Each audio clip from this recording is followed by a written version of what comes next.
Михаил Казенкин олимпийская училищенин тренері. Onun bir tane силовой подготовканы барахатер, bir tane тустос тилдейді барахатер олатын көрсөйінді.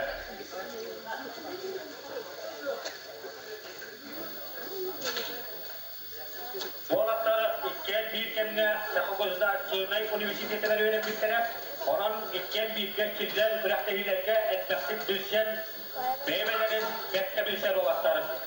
Ola oğancaktan demekten ener olsa ile kapsı hacıları bu dokamdan Allah bilin gider. 2 minüte dostanlar ondan 1 minüte hacılar. Bir bal köfteli bal. 2 minüte dostanlar, 1 minüte hacılar ondan 2 minüte dostanlar.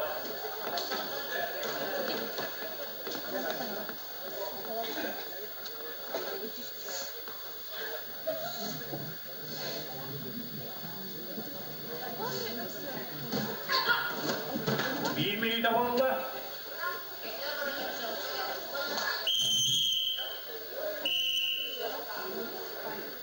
Doktor ol. Evet tamam.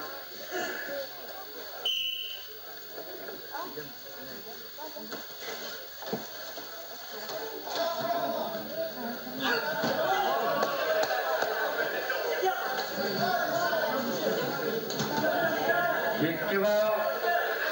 Yokka.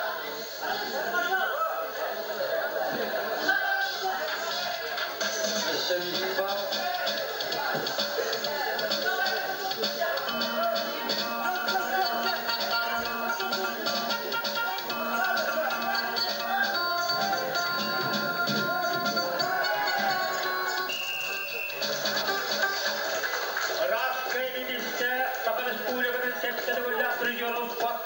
Михаил Казенкин, олимпийский училищенин.